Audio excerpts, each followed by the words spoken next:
offering the choice between Ragozin, Queen's Gambit accepted, and the Cambridge Springs. Magnus plays this line, which he's recently played knight b7, bishop f4 as the main line. He's been a bit of a movement with dc, e3, b5. I'm curious if Magnus repeats that. And he does, but it does seem to be, if white wants, almost a forced draw, no? I'm not sure why no one's following me as usual after 95. I played a3. There you go. I didn't know this line, and I played this move against Hikaru, and I thought it was slightly better for white actually. So I'm quite confused no one's repeated it, but Hikaru has done his homework, studied my games. Queen g2, knight e2. Yeah, same move like knight e5. Yeah, I wonder why you do that and not knight e5. For cuteness, I had this position against Hikaru, bishop b7, bishop e2. And I thought, I didn't check it deeply, but I thought white was slightly better. Both sides have horrible pawn structures. Yeah, bishop e2, castles will appear on the board in a moment. Yeah, I think my game went knight b6. Yeah, knight b6 has been played. I played rook fc1, but later on I thought that rook a5 or maybe rook fd1 might have been more precise, so I'm very curious to Looks see like Hikaru wants to go knight e5, judging by... The knight e5, the problem is after f6, knight c4, I'm not sure if it worked. I know, here works. Knight e5 was immediately replied to by queen d6. Yeah, that was the point, because now you can't take Takes because of queen queen c6. c6. Yeah. This might still be my game. Queen d6, rook fc1. He goes rook fd1, also freeing up the f1 square for the bishop, which means that he will be able potentially to take on c4 next. Let me just show you my game. My game was rook fd8 takes, and Arkai took here, after which he's slightly worse, but he could have played queen b6. This is a very strong move, and black is equal. So, yeah, those guys, I'm happy they're following my game in the biggest game of the tournament. But now they've deviated, rook fd1, rook fd8. And judging by the speed of rook fb8, Magnus definitely is still in his preparation. No, of course. I'm not sure about Hikaru. Hikaru may have been surprised by something. And I think it's important to know that if you take on c4 twice here, there is bishop takes g2. Yeah, that's another key tactic. Because queen c6, bishop f1 is nowhere near fast enough for black, but bishop g2 followed by queen c6 check is fast enough, and black is now much better. Very comfortable. I'm not sure about that, but black's very comfortable. d5, rook c1. Yeah, rook ac1 played by Magnus here. I guess bishop d5 should By be... Hikaru. Sorry, by Hikaru. I guess bishop d5 is more or less an automatic reply here. And the point of rook b8 becomes clear, because if you take on c4, yeah, the pawn on b4 falls immediately. Well, it looks like Team Magnus has done some serious work on this line. As I said, my work hasn't been that serious, but I thought there were some interesting moves here. Rook a5, rook c1. Yeah, queen d5. I'm curious about this. Queen d5 was not an obvious choice here at all. I wonder what's He the wants plan. to go here. In general, I think exchanging these bishops favors white. Maybe this is a problem. I'm not sure, but what's the plan if white plays f3? Does he want to go bishop a6? That I don't know. f3 is a concession, because after that it will be much harder for white to challenge the queen on d5. It's an ugly move to make, but if you can take the pawn. Yeah. He can't play bishop f1 instead, renewing the threat to the c4 pawn, and also not committing to any kind of structure change on the king side. I still think probably the idea is bishop a6, otherwise I don't really understand queen d5. Queen d5 might have been wrong. Bishop a6, b3, c3. Yeah, bishop b5. I think b5 is not really a poor square, but bishop a6, white can immediately recapture the pawn by playing b3, c3, and taking on c3 with anything. It's not a pawn down, so you don't have to recapture it. Yeah. But Good point, well made. yeah, no, white is better here. I'm not sure. Maybe queen d5 was wrong. Oh, yeah, I'm slightly confused by this choice, because it seemed to me like bishop d5 was perfectly natural and would prevent white from recapturing, winning the c4 pawn. No, and as I said initially, I'm slightly confused. First of all, that this line has been so popular, and secondly, that no one followed my game, because I had the feeling, backed up by the computer, of course, that white is better in all these things. We'll see how it goes, but yeah, maybe queen d5 was a bit of a hasty decision. Both players have around 3 minutes 20 left on their clocks. Magnus was ahead on the clock for a while, but now he's taken about a minute after bishop f1, trying to figure out what to do now. And it's a bit strange that he blitzes out this rook fb8, which is clearly homework, because else you don't do that. And then after a natural move like rook ac1, seems like he goes astray. Yeah. And he could be in serious trouble, threatening knight takes c4. So this feels logical, but you're worse. Yeah, take with anything, probably. I'm not sure what I like the most, but... Me neither. Like, you can try to hold such a position, of course. I don't know, queen b5, but no, this is hang. No, this is potentially very problematic for Magnus, and yeah, I'll be interested to see what he eventually emerges with here. He's in trouble, you can tell by his long thought here. Maybe try and simplify by a5, but once again, you're not equalizing there. No. You're maybe minimizing the Suffering. amount of damage, but you're definitely not equalizing there. Takes, take on c4. Yeah, is it's pretty bad. it's a reasonably healthy pawn. Yeah. You might hold this endgame, but it's not at all a given that you will. No. But he might have to. You're right. Queen d5, I think, was just a hand slip. Maybe he remembered something goes to d5 and he thought it must be the queen threatening mate. I don't know, but yeah, you can see he's frustrated by his long thought here. White's position also isn't very hard to play. Like knight takes c4 is not a tough move to make. Yeah, a bit confusing because maybe he forgot about bishop f1. Maybe he assumed the choices between f3 and bishop f3, and both of those two moves are not particularly attractive. But bishop f1 is a very Also the most standard move in the world. Like if you Yeah. don't like bishop f3, so I don't know. I'm confused by Magnus playing this line and by queen d5.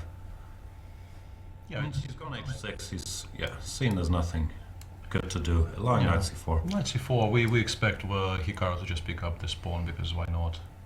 Yeah, also you've improved your position more or less. to Knight the max. c4, knight c4, rook c4, and I guess Magnus wants to maybe switch back to queen d6, bishop d5, but he really should have done this a move ago. Yeah, to tempi and a pawn later is not a good thing. And here White might have time to. I don't know. Yeah, rook c5, b5 would be a Seems very more control. would be a serious stranglehold on the black Yeah, screen. start so with b5. I don't know.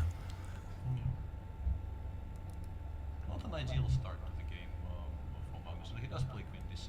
Yeah, either b5 or rook c5 looks very natural. I don't know what I like better. I think rook c5 probably is more. He's played rook c5. It also hints at the ideas of playing f5 later, and after bishop d5 now you Now you go b5. now you play He's b5. played Black probably b5. plays c6. Gotta go because- c6. Can't wait for queen c3. Allowing rook dc1 would be a big mistake. c6 White probably takes, and yeah, we emerge in a position where White is a reasonably healthy f4 pawn now. Yeah, you can choose to. Yeah, you could Get rid of this. also play f5 and have the d pawn as your extra pawn, which makes sense. Still, I mean, winning these positions is not at all automatic. Of course not. Yeah, Hikaru goes b4, takes and b4. That is. Also makes sense because he wants to fix the pawn on a7. Bishop d5 and b5, I guess again. Yeah, rook b7. This is very unpleasant. Yeah, very unpleasant for black. Rook dc1, rook a d8. You still will have to show some technique here because black got rid of all his weaknesses. He lost some of them, but he also traded off some others. So You could argue the a7 pawn is still a weakness. Like Yeah. you could see, like, I don't know, position simplifying, White getting the d pawn, a7 dropping. It's very tough defense, and Hikaru puts his queen on e5 as he should. queen e3, e5 is a very natural plan here, but maybe you could play something like bishop somewhere. Magnus takes, interesting. Allowing Yeah. de, which gets rid of the only white weakness, really. Yeah. And g5, he And wants to g5. create a fresh one on e5 at least. I think it's a good practical choice because at least he's minimized the damage now, and he will potentially have some counterplay against the e5 pawn. But that position is highly unpleasant, as mentioned. Still, it's not so easy to attack the a7 pawn, which is Sure. one thing is going for him. Rook c3, g3, but I guess black is in time to play something like king h7, king h6. Yeah, and maybe, I don't know, that's also very unpleasant. Hikaru just goes rook c7. I think it's very practical. Limiting the number of rooks. Seems like Vladimir Kramnik has beaten Wesley So in the last round, but we'll get to that when the game is over. Bring the king, no? Yeah, no, this Magnus brought the king first, but it's not going anywhere after king g4. g6, g4, but playing g4 is I would have preferred to have this. yeah. If you can get it, I don't know. But in an ideal world, But the problem for black is still that his king is restricted, and there's really no way to exchange a7 for b5. He goes rook d2, which is a curious move. he goes on the attack. But king h2 is possible.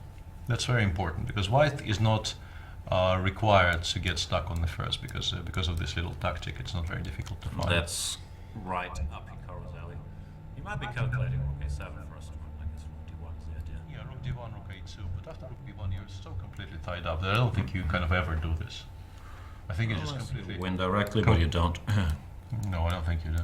Rook f1, rook b1, I think you lose. What I'm trying to point out. Yeah. No, king h2 is very natural here. Yeah, it looks like he hasn't spotted it. On the clock, Hikaru, 124 against 0.37 for Magnus. Finally, we get to see the clocks. Maybe they changed the lights. I'm not sure what's going on. Rook a3, and I expected bishop e2. I don't know why, but once again, it's very similar now. Now you don't have king h2. I'm curious as to why Hikaru hasn't played king h2 there. Maybe he was worried about bishop e2. Maybe that was what he disliked in that position. But bishop e2 was a possible move even in reply to what he's done. So yeah, no, it's a little tricky, right? Because this Yeah. king is stuck and there's mating ideas. If I like king h2 a great deal more than I like this. But can you untangle my f3? he went rook a5, but I think playing bishop f3 would be a mistake here. I think Then he's gonna blitz out king h2.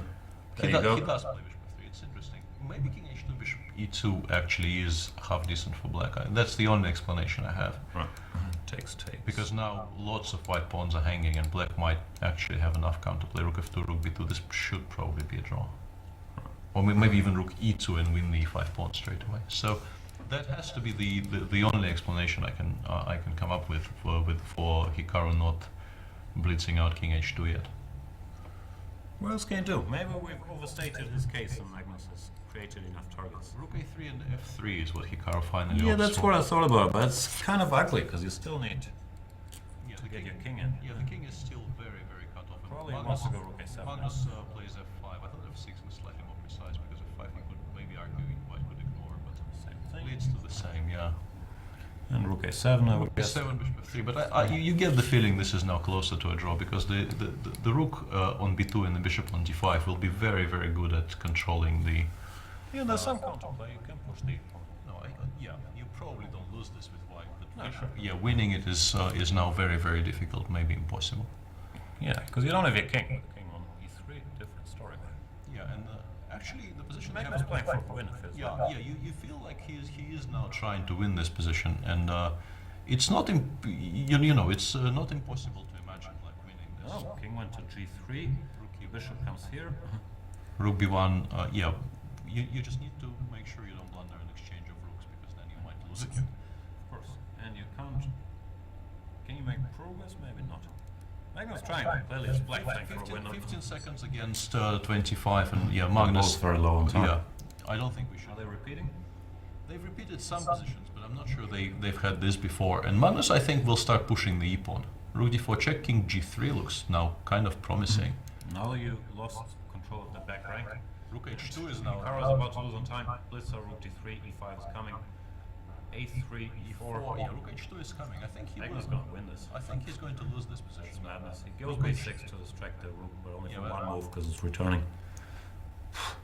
This is a crazy turnaround from such a good position. Oh. And we've seen this happen to Hikaru before.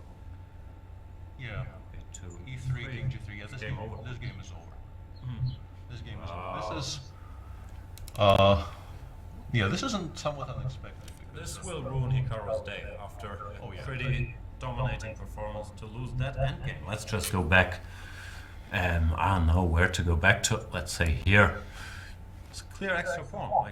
Like my draw because it's Yeah. weakish. You don't really want to lose this position. Let's say takes. You start with f3. I was very No, that's surprised. why what surprised me too. Just bring the king and nothing bad can ever happen to you.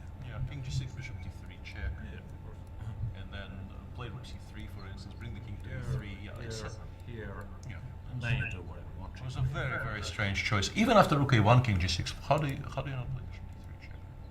Yeah, g4 is. Yeah. I don't know. It's a blitz game and stakes is high, the usual stuff. But it's it's happened to Hikaru before, like Sure. losing winning positions or positions that won up to Magnus. It's gonna both make Magnus a lot happier. Sorry. And ruin Hikaru's day quite a bit. Yeah, in other games of the day, Veselin actually has beaten MVL, Whoa. which is a surprise considering their respective forms. Anish made a draw against Lev, and Vladimir Kramnik has beaten Wesley So in another clash of the last round, and Fresnel lost with white to Fabiano Caruana. So lots of decisive games, only one draw between Anish Giri and Levon Aronian. But that concludes the activities for today. And with that victory, there's only a half a point gap between Hikaru and Magnus, and also, this weird thing they call momentum definitely changed. I think Memento? Okay. Sorry, moment. Yeah, Hikaru really was running away with it, and he put in a dominant performance in the first half of that game as well. He was clearly much better, and I think had every expectation of winning that game. And now that he's not only not won it, but lost it, I think Magnus will come back tomorrow a lot stronger. And yeah, that's gonna give him a lot of extra motivation for the last day. yeah, and as you can see on your screen, the standings are very striking.